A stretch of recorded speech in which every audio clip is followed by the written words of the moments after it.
वंदे मातरम। आप देख रहे हैं खबर महाराष्ट्र गोवा और मैं हूं आपके साथ आयुषी गुप्ता। चलिए खबरों की शुरुआत करते हैं। जापान के पूर्व पीएम शिंजो आबे का निधन, ये बड़ी जानकारी आपको दे रहे हैं। जापान के पूर्व पीएम शिंजो आबे का निधन, एनएचके के हवाले से ये खबर आई है। दुखद खबर सामने आ रही है। नारा में भाषण के दौरान गोली मारी गई, ये बड़ी जानकारी आपको दे रहे हैं। 2012 से 2020 तक प्रधानमंत्री रहे हैं। तो 2006 में सबसे कम उम्र के प्रधानमंत्री बने। 21 सितंबर 1954 को टोक्यो में जन्म हुआ था। तो ये बड़ी जानकारी, जापान के पूर्व पीएम शिंजो आबे का आज निधन हो गया। एनएचके के हवाले से ये बड़ी खबर सामने आ रही है। तो नारा में भाषण के दौरान गोली मारी गई। 2012 से 2020 तक प्रधानमंत्री रहे। तो 2006 में सबसे कम उम्र के प्रधानमंत्री बने, ये बड़ी जानकारी और बहुत ही दुखद खबर सामने आ रही है। 21 सितंबर 1954 को आपको बता दें, जापान के पूर्व पीएम शिंजो आबे का आज निधन हो गया। एनएचके के हवाले से ये बड़ी जानकारी सामने आ रही है। नारा में भाषण के दौरान गोली मारी गई थी। तो 2012 से 2020 तक प्रधानमंत्री रहे। 2006 में सबसे कम उम्र के प्रधानमंत्री बने।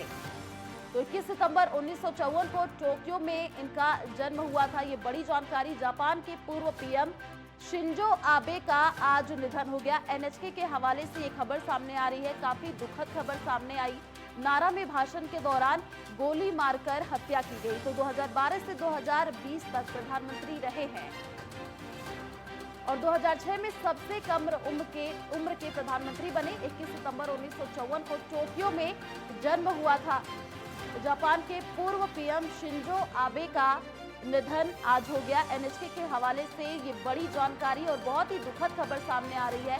नारा में भाषण के दौरान गोली मारकर हत्या कर दी गई। तो 2012 से 2020 तक प्रधानमंत्री रहे और 2006 में सबसे कम उम्र के प्रधानमंत्री बने।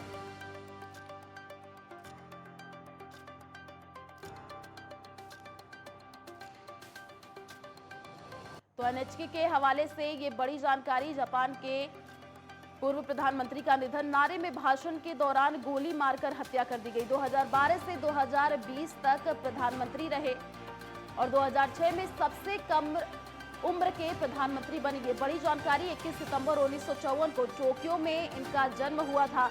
जापान के पूर्व पीएम शिंजो आबे का निधन हो गया। ये बड़ी जानकारी, एनएचके के हवाले से ये बड़ी खबर सामने आ रही है। आपको बता दें कि नारा में भाषण के दौरान गोली मारकर हत्या कर दी गई। तो काफी दुखद खबर। 2012 से 2020 तक प्रधानमंत्री रहे। 2006 में सबसे कम उम्र के प्रधानमंत्री बने। ये बड़ी जानकारी, 21 सितंबर 1954 को टोक्यो में इनका जन्म हुआ था। जापान के पूर्व प्रधानमंत्री शिंजो आबे का निधन, एनएचके के हवाले से ये बड़ी खबर सामने आ रही है और काफी दुखद खबर सामने। नारा में भाषण के दौरान गोली मारकर हत्या कर दी गई। 2012 से 2020 तक प्रधानमंत्री रहे। 2006 में सबसे कम उम्र के प्रधानमंत्री बने। 21 सितंबर 1954 को टोक्यो में इनका जन्म हुआ था।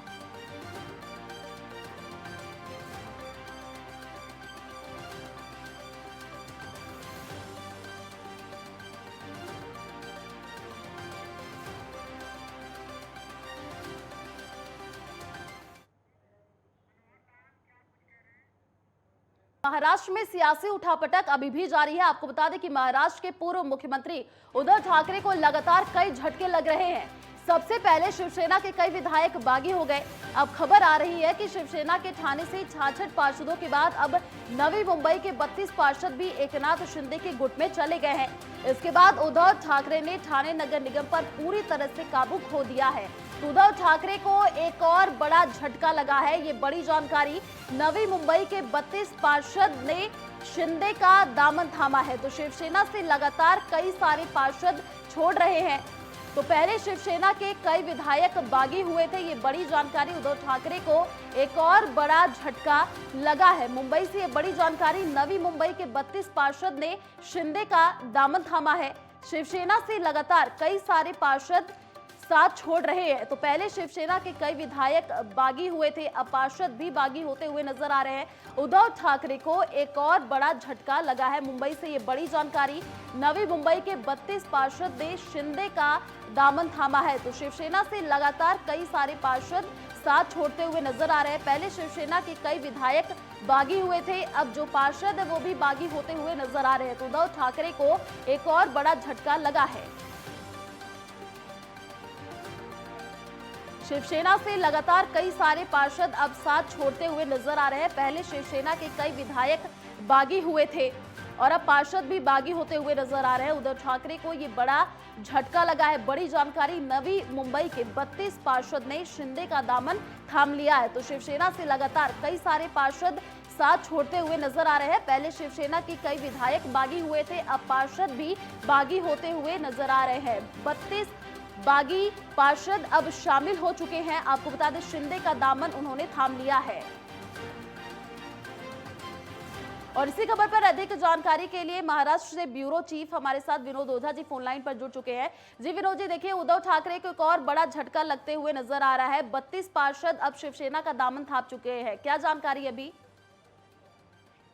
आयुषी, ये दूसरा झटका नहीं है जो आप बता रही हैं, वो तो झटका उनको लगा हुआ है। 32 लोगों ने नवी मुंबई से शिंदे गुट का दामन थाम लिया है।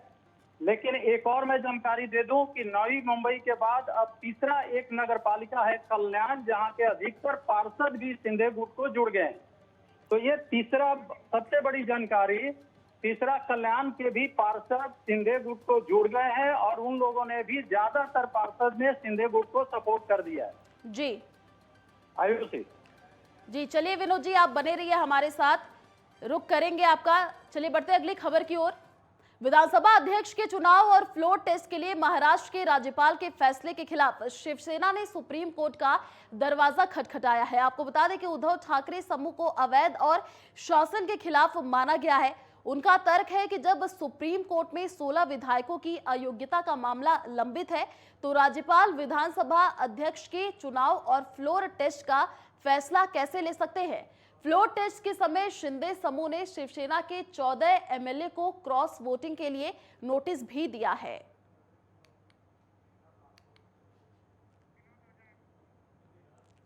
और इसी खबर पर अधिक जानकारी के लिए विनोद ओझा जी हमारे साथ फोन लाइन पर जुड़े हुए हैं। जी विनोद जी, देखिए राज्यपाल के खिलाफ अब एक्शन लिया जा रहा है, अभी क्या अपडेट मिल पा रही है? सुप्रीम कोर्ट में 16 विधायकों की अयोग्यता का मामला लंबित है।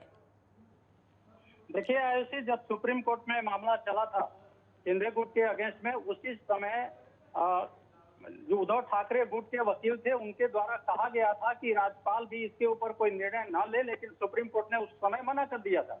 और वही हुआ, क्योंकि राज्यपाल ने निर्देश दे दिया फ्लोर टेस्ट के लिए और सभापति चुनने के लिए जो विधानसभा का अध्यक्ष होता है उसका भी चुनाव हुआ।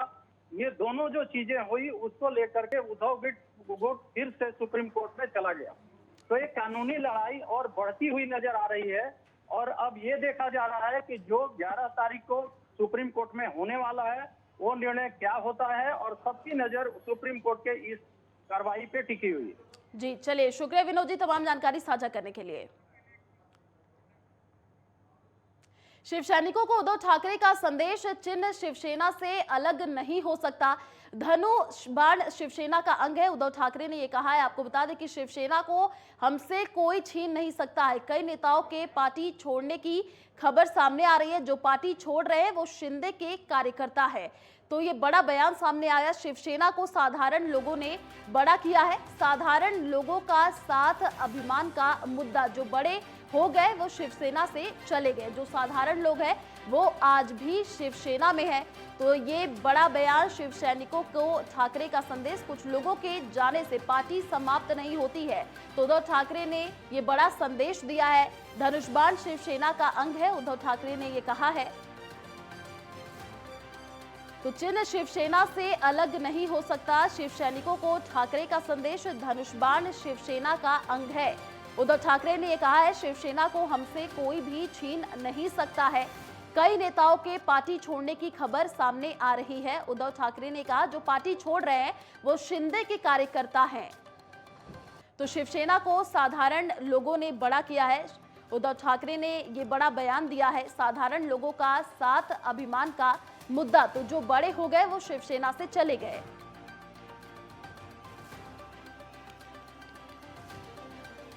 तो धनुष्बाण शिवसेना का अंग है। उद्धव ठाकरे ने ये कहा है, शिव सैनिकों को ठाकरे का संदेश गया है, चिन्ह शिवसेना से अलग नहीं हो सकता। धनुष्बाण शिवसेना का अंग है।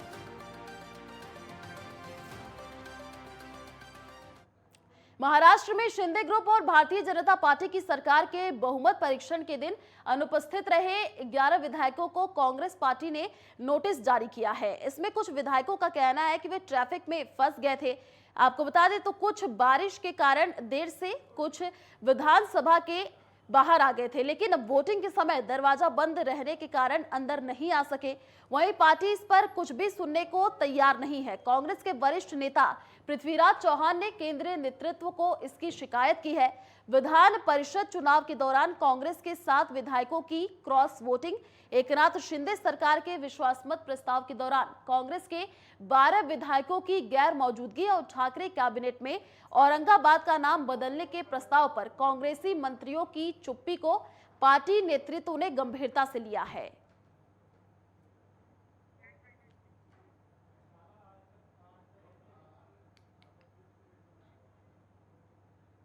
शिवसेना के राज्यसभा सांसद और प्रवक्ता संजय राउत 2 दिन के नासिक दौरे पर हैं। राज्य की पूर्ववर्ती महाविकास अघाड़ी सरकार के गिरने के बाद नासिक के शिव सैनिकों में उपजी निराशा को दूर करने के लिए संजय राउत नासिक दौरे पर आ रहे हैं।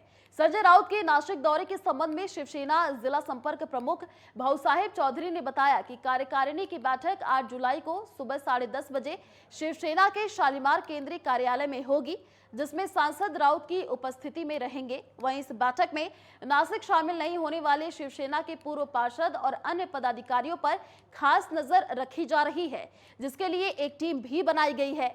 वहीं दूसरी तरफ शिवसेना विधायक एकनाथ शिंदे के नेतृत्व में मंत्रिमंडल विस्तार में शिवसेना के विधायकों की एक टीम मॉनसून ऑफर का मजा ले रहे हैं। नासिक महाराष्ट्र 2 दिनों के नासिक दौरे पर संजय राउत है। पदाधिकारी और कार्यकर्ताओं से रूबरू होंगे और आगामी चुनावों के संदर्भ में भी अहम चर्चा हो सकती है। चंद्रपुर से बड़ी खबर सामने आ रही है। भारी बारिश ने तबाही मचाई है। चिमूर से वरोरा का रास्ता बाधित हुआ है। कई गांवों से संपर्क टूटा है। घरों में पानी घुसता हुआ नजर आ रहा है। 3 दिनों से लगातार भारी बारिश हो रही है और भारी बारिश से जनजीवन अस्त व्यस्त नजर आ रहा है। मौसम विभाग ने ऑरेंज अलर्ट जारी किया है। आपको बता दें कि मूसलाधार बारिश से किसानों की फसल भी बर्बाद होती हुई नजर आ रही है। तो भारी बारिश से जनजीवन अस्त व्यस्त नजर आ रहा है। मौसम विभाग ने ऑरेंज अलर्ट जारी किया है। ये बड़ी जानकारी, मूसलाधार बारिश से किसानों की फसल भी बर्बाद होती हुई नजर आ रही है। तो चंद्रपुर से ये बड़ी जानकारी, भारी बारिश ने तबाही मचाई है। चिमूर से वरोरा का रास्ता बाधित हुआ है। तो कई गांवों से संपर्क टूटा है और घरों में भी पानी घुसता हुआ नजर आ रहा है। आप टीवी स्क्रीन पर तस्वीरें देख सकते हैं कि सड़कों पर पानी भरा हुआ नजर आ रहा है। तो भारी बारिश से जनजीवन अस्त व्यस्त नजर आ रहा है। मौसम विभाग ने ऑरेंज अलर्ट जारी किया है।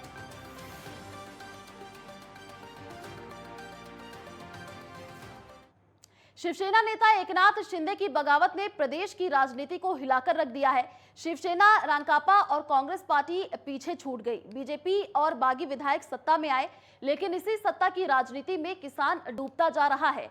15 दिनों से रुक रुक कर हो रही बारिश के कारण किसानों की दोहरी बुआई करनी पड़ रही है। कई किसानों को तिबार की बुआई का सामना करना पड़ रहा है। राज्य में सत्ता की स्थापना के साथ ही किसान मांग कर रहे हैं कि सरकार किसानों की समस्या पर ध्यान दे और दोहरी बुआई के लिए बीज की व्यवस्था करे। हालांकि किसान चिंतित है क्योंकि यह एक और 10 से 12 दिनों के लिए उजागर हुआ है। जुलाई में 2 दिनों से हो रही भारी बारिश से किसानों को राहत मिली है। किसानों द्वारा बोए गए बीज अभी तक अंकुरित नहीं हुए हैं, इसलिए किसान सरकार से बीज सहायता की मांग कर रहे हैं। 2 वेळा पेरणी झालेली आहे, 2 वेळा काही निघली नाही आणि तिसऱ्या वेळेस जर मागणी असेल तर काय आम्हाला बियाणं द्यावं, बाकी काही मागणी नाही। मी तर म्हणतो हे जे आमदार लोक आहे यांचा हॉटेलमध्ये राहायचा खर्च आहे, खाण्यापिण्याचा फक्त या खाण्यापिण्याच्या खर्चामधला दावा जरी भाग दिला आमचा तरी आमची शेतं पेरणं होऊन जाईल पूर्ण, असं मला वाटते। तिचं कर्ज घेतलं बँकेकडून 1.5 लाख रुपये कर्ज घेतलेलं आहे सर। आता 1.5 लाख रुपये कर्ज घेतलं, 4.5 एकर शेती आहे माझ्याकडे। आता डबल बँकवाले काही देणार नाही, ते पूर्ण पैसे भरा म्हणते नंतर देतो म्हणते, त्यांचंही बरोबर आहे. त्यांच्याकडे मागणी काय राहणार आहे, बँकवाले देत नाही आता डबल. हंगाम जे आहे तर खरीप हंगामाच्या पेरण्या जे आहे तर पेरण्या पूर्ण जून महिन्यामध्ये होत असते. हवामान खात्यानं सांगितलं की यावर्षी 10 दिवसापूर्वीच मान्सून येणार आहे. त्यामुळं सर्व शेतकऱ्यांनी जे आहे तर जवळपास यवतमाळ जिल्ह्यामध्ये 9 लाख हेक्टरमध्ये जे आहे तर 9 लाख हेक्टरपैकी 1 लाख हेक्टरमध्ये यवतमाळ जिल्ह्यामध्ये शेतकऱ्यांनी आपल्या आपल्या शेतामध्ये कापसाची, सोयाबीनची किंवा तुरीची लागवड केलेली आहे. अशा परिस्थितीमध्ये जवळपास यवतमाळ जिल्ह्यामध्ये 40,000 हेक्टरमध्ये शेतकऱ्यांच्या शेतामध्ये पेरलेलं बियाणं निघालं नाही, पाऊस आला नाही. जे माल टाकलेला आहे, सीड टाकलेलं आहे ते सीड पूर्ण सडलं. चलिए फिलहाल इस बुलेटिन में इतना ही। देश और दुनिया की तमाम बड़ी खबरों को देखने के लिए आप देखते रहिए नेटवर्क 10। जय हिंद।